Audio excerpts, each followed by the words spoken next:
me focus on the prism through which so many Australians view their politics, the national broadcaster. One of the rare insights we get from Twitter is that it gives us a pretty clear idea of the personal political views of journalists who either claim to be objective or, like ABC journalists, are required to be apolitical and impartial. Take ABC presenter Patricia Karvelas today, saying that if the Prime Minister took the same approach to women's safety as he did to Operation Sovereign Borders or the coronavirus response, there'd be resources, it would be front and centre of the government's agenda, and it would aim for a radical reduction in assaults. This is extraordinary.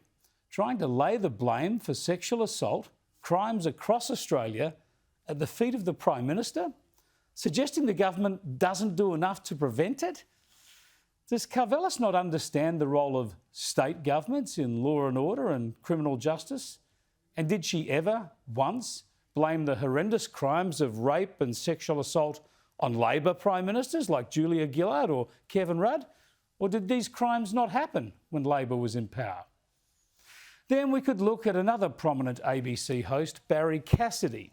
Yesterday, he responded to an Australian Financial Review story about former opposition frontbencher Sophie Mirabella being appointed to the Fair Work Tribunal by suggesting journalist Phil Curry might have breached an April Fool's Day embargo. You see, when the left say you must respect women, and when the left say we need more women in senior roles, they really mean only women of the left, don't they? Another ABC host, Margaret Throsby, earlier this month, for instance, said she understood the focus on allegations against the Attorney-General and the attention on the women's marches and said she'd be taking part, but she pleaded with people to also remember the plight of the Biloela family in detention. Always border protection issues with the ABC, even though they've always been wrong on them. At the ABC, they all agree on the same issues, of course. But my favourite, perhaps of all time, my favourite insight into the activist mindset of the ABC is Radio National host Jonathan Green. I have to read his tweet from today word for word so you see the full glory. Surely the problem is that we have exhausted incrementalism, he says.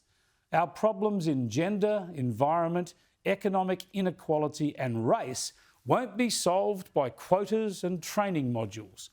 They'll be solved by the end of patriarchy, capital and colonialism, by actual deep structural change. Extraordinary, isn't it? It's like this man, he's my age or older. It's like he's stuck in a university-level politics seminar. Viva the revolution. And just to clarify his zeal, he followed up with another tweet to explain himself. I mean, how do you change the world without changing the world, says Jonathan Green. Well, I don't suppose we could fault his logic in that case, could we?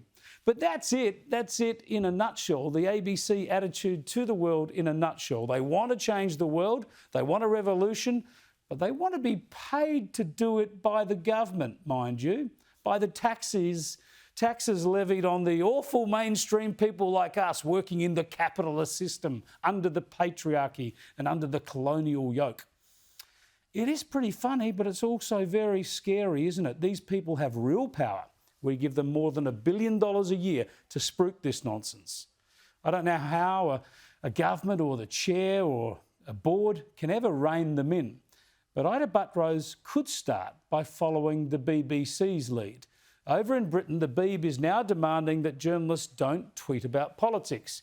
As this BBC story says, it's issued new guidance on social media usage to force staff to maintain impartiality.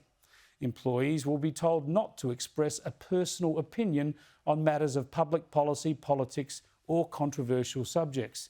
The announcement follows new Director General Tim Davies' pledge last month to impose new social media rules.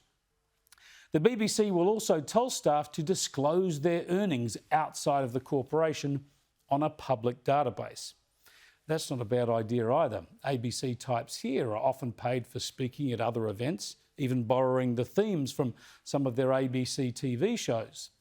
The point is, if the BBC can recognise this problem of publicly partisan posturing by journalists, then surely the ABC can attempt to enforce some semblance of balance and impartiality, at least on Twitter. Better still, get ABC journalists off Twitter altogether, because they're constantly confusing the hatred and zealotry of that crowd with the real world.